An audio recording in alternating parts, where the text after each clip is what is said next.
Hello everyone, and welcome to our 9th episode of Z.I.P Talks.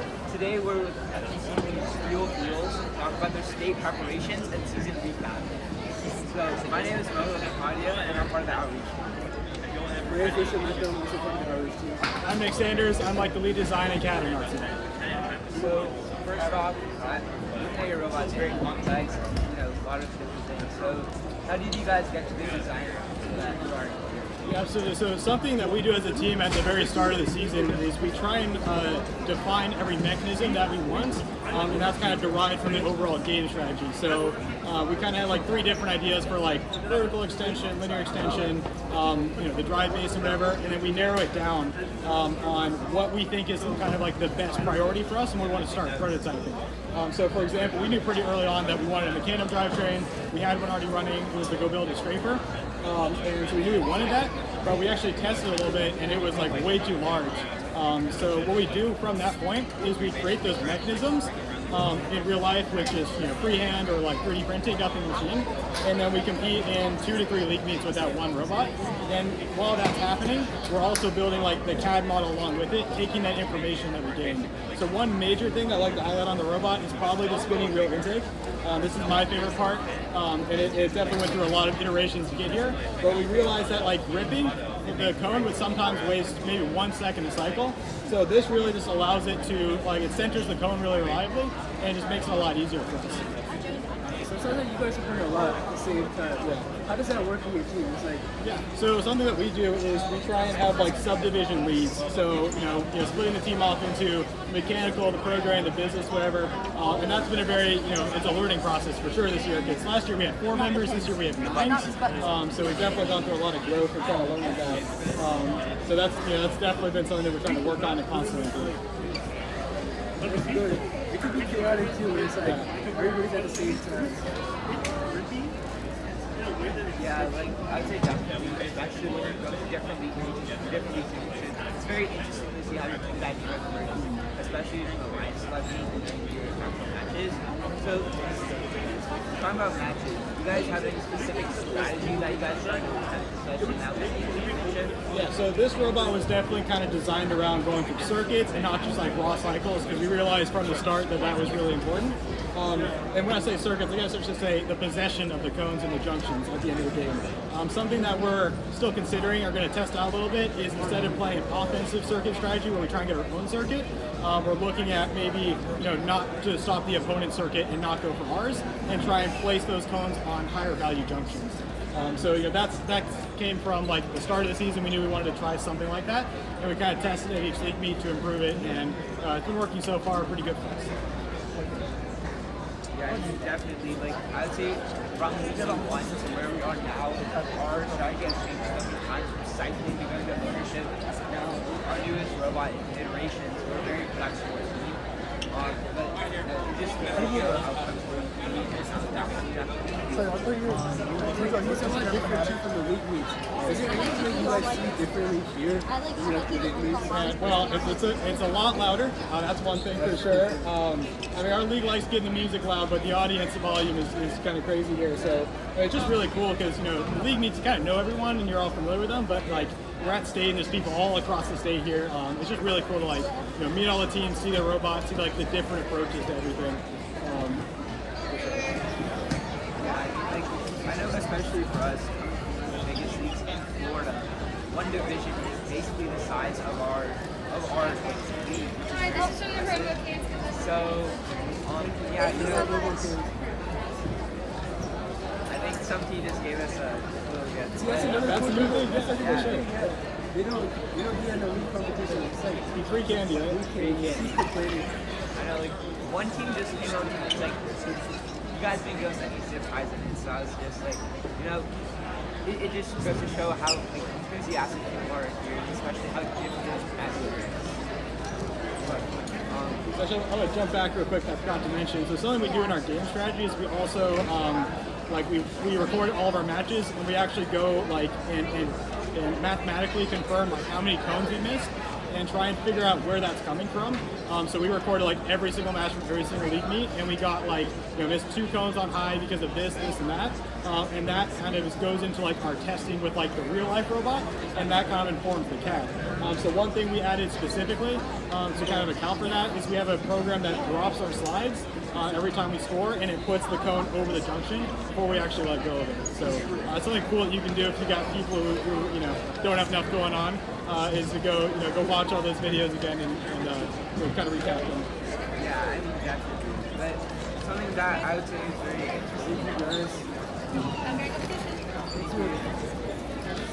Yes, but yeah, as I was saying before, like something that's really interesting now, and something that you don't have is you don't have more than 6 matches to prepare for your league championship. Right now, at the state championship, you have 6 or 7 matches just to determine where you are, and just make any small thing to the rest of your matches. So, what do you guys have to adapt to? Like because you guys can do that, what is something you have to do to get this one part that tell you didn't work? Like, are we going to change something, or are we just going to keep it? For sure. So we kind of have like a general consistency number in our head. Like if we're hitting 90% of our cycles, like we're pretty confident with that. This robot has been developing throughout the entire year. I mean, just like last week, we really got this intake dialed in and tuned in. So it's an iterative process for sure.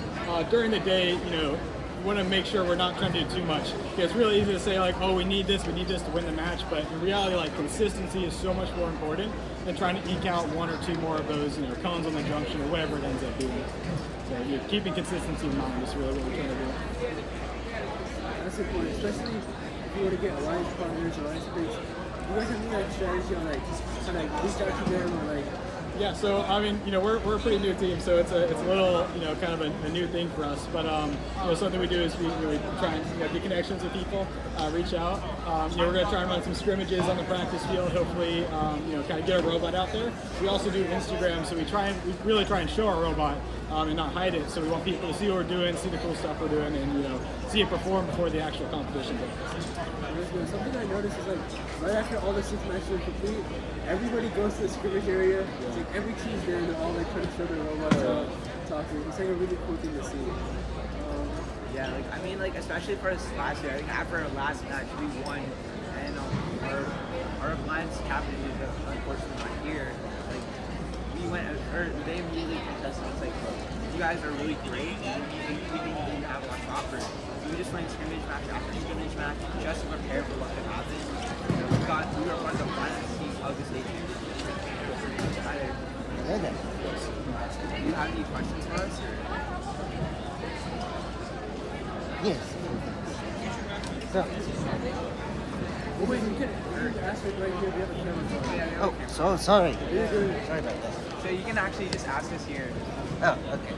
Yes. All right. So that's an interesting looking device thing. Arm grabby thing. Well, what's the purpose of the green wheels if there's like already a... Yes, this is actually our active intake. So we realized that sometimes like the cone wouldn't be perfectly positioned for our gripper. So all these are doing is they're just spinning really quickly, and they'll drag the cone in and center that onto our gripper system. And I think I saw like your team have that thing where it goes under. Yeah, for sure. That's really interesting. Why is it? What's the purpose of it going under instead of over? So that was basically, really there isn't like a strong decision either way. Originally our arm was quite a bit longer before we kind of redesigned it, and it made more sense for us to swing under at that point. Okay. So basically we just want to swing under so we could have this area clear if we wanted to put something on there. One thing that we ended up not doing was we were considering counter springing this arm. So we would basically be tying a spring from to this point here. We didn't end up needing to do that because this arm is super light already. Okay. Interesting. Very interesting. And strategy. So what do you guys generally do for, do you guys go for more circuits or? Yeah, definitely more circuits. And we can cycle, pretty quickly too, but the main objective is trying to traverse the field really quickly and get the possession. All right. Okay. So actually I had a question for you guys. What was kind of your scouting process? Like how do you guys set that up so your team can get accurate data?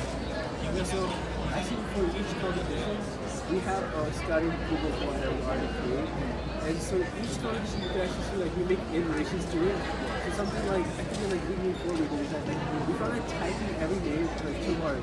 So what we do now is that we have like options for them to click okay.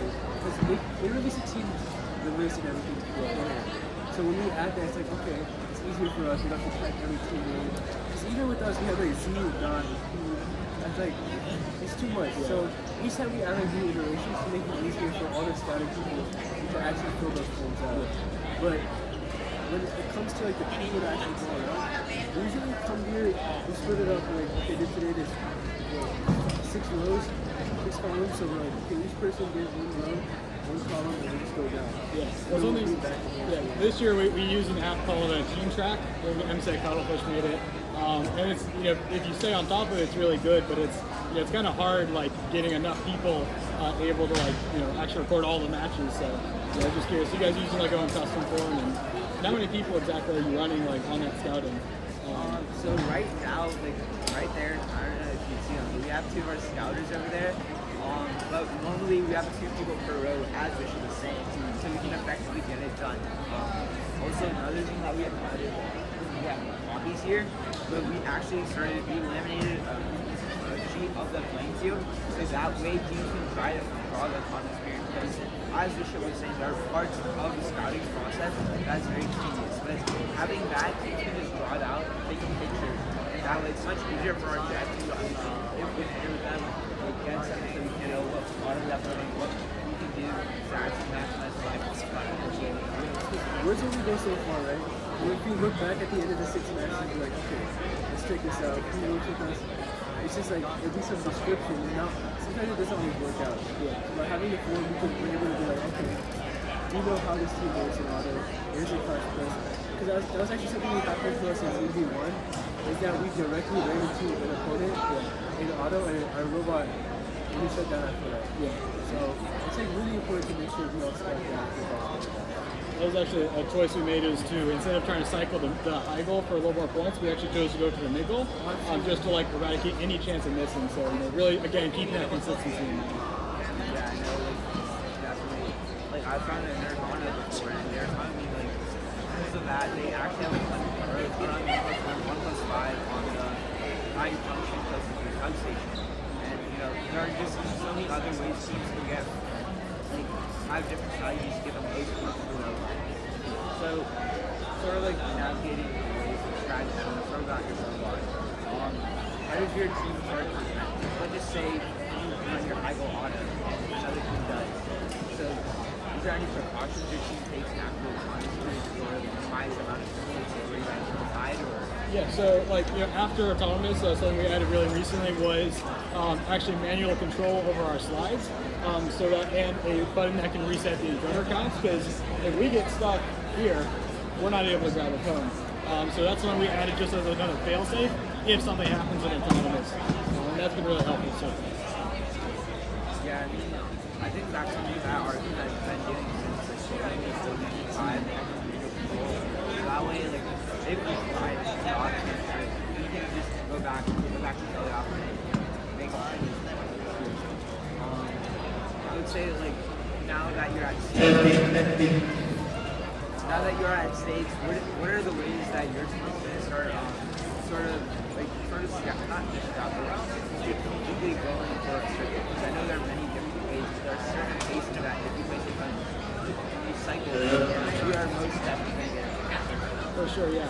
So it kind of goes back to what I was saying is I think we might actually be trying to stop other people from spending their circuit and trying to allocate those 2 cones that will be in the ground junctions to a higher point value. But something we realized if we do want to pursue a circuit is that the ground junctions are honestly maybe even the best option for securing that instead of fighting over like super low junctions. Because it's really hard for someone to maybe like cap over a ground junction, they might not have controls for that. So if we go for that, we're definitely considering how can we place on the ground junction effectively. And it's the same amount of points on the ground junction as it would be like getting on just a mid-cycle or high-cycle at the end of the game if you get the possession. So I think definitely ground junction is what we're looking at. We actually went and volunteered at the robotics championship. I don't know know if you're able to see the scores, but all the final matches we decide that one point. That's how teams are doing. They're actually stacking on top of it. Like, not just one team, but another team stack on top of it. So they get that ownership the penalty and the option. So it's definitely going to be interesting to how teams are like, trying to do strategies that no one has done. Attention is hit. We do have a lost item. If somebody's comes a black and red backpack, if you can bring it to the volunteer table, We have a please. flashlight back there. Black and red backpack. Not belong to somebody right around. This is a couple other things. Thank you so much. What are some of the software optimizations that you guys have done? Yeah, so I think probably the largest thing is our finite state machine. So with one button press, we can grip a cone, raise slides to a certain encode position, and swing under the arm. And that just really made it a lot easier on me as the driver. And one more button can drop it and return back. Another thing we do is the intake. Whenever we're holding down to actually spin the intake, it closes the position it needs to, and we release, and it releases the intake. So those two have been like really like the larger ones for sure. We did not end up doing anything special with like cone alignments or whatever, and just opted for more dry practice. But the finite state machine has been super useful.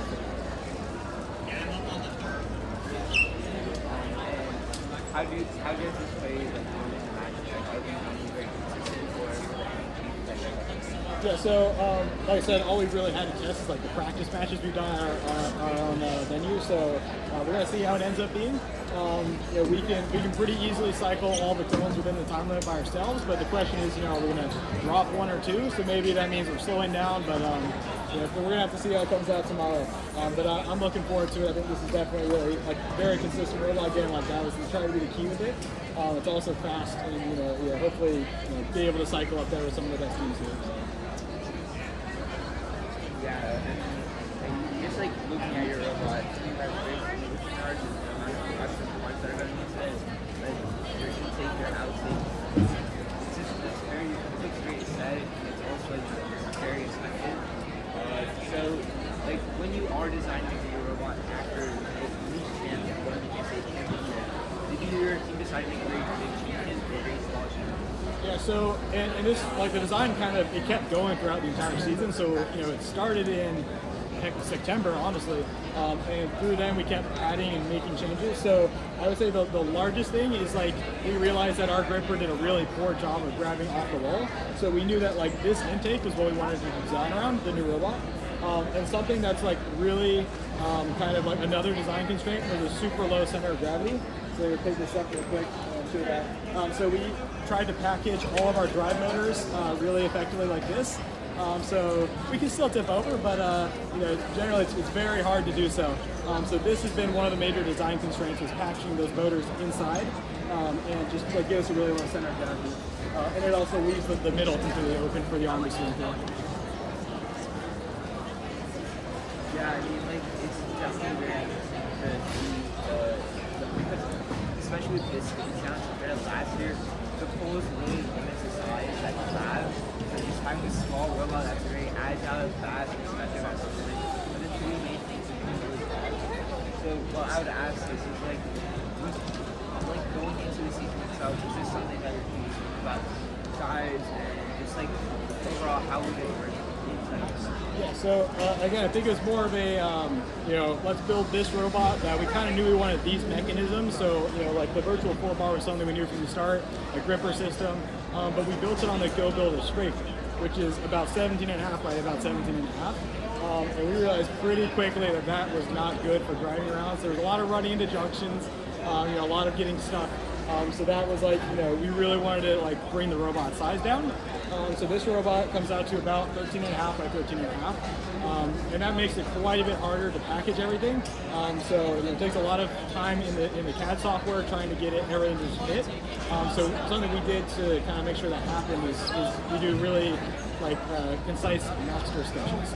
So we're trying to model everything that is going to be on this robot in 2D format.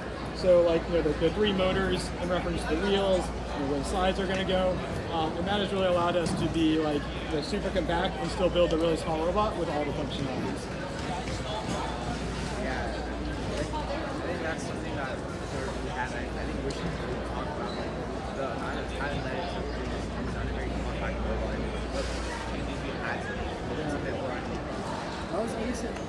the past couple of years, something has been like an issue on our team is that right after league champs, everybody wants to make this change, and when it comes down to it, like we had a competition contest that we had to go to, we had some people had to go here, some people had to go there. So it's like when it comes down to it, we all deep down, we all know like we cannot make that many changes. It's always the best decision to like work on driver practice, fix some small areas. Like you said, I like how your team goes through each video. That's really cool. Something that we have to record. Like, usually we just record and we watch it maybe once, maybe twice. So actually taking the statistics out of that, that's something we want to start implementing. But other than that, it's just like it's being patient with your robots. Yeah, so I think it's sort of been to the end of the last year. But We're ending all the time. Let's just ask, like, what are you most excited about for I just, I really want to have the robot perform well, but more importantly, I want to, get a great connection with the other teams here. I think our team's got, a lot of like spirit and like imagery. I just want to kind of showcase that, and just be a team that like people can be like, oh, Steel Eels, we like the Steel Eels. Right? So helping people out, just being energetic and enjoying our time with it. yeah, I mean, definitely. Our team is really excited to participate in this season, especially in our second in-person one. But, we definitely hope to be in the line attack with you guys. Honestly, I'd say both of the division finals and playoffs are going to be very interesting, and it's going to be a very tough match. Very tough match. Absolutely. It was great talking to you. Absolutely. Yeah, thank you guys for having me out. Of course. Let me end it real quick. How much stories you done?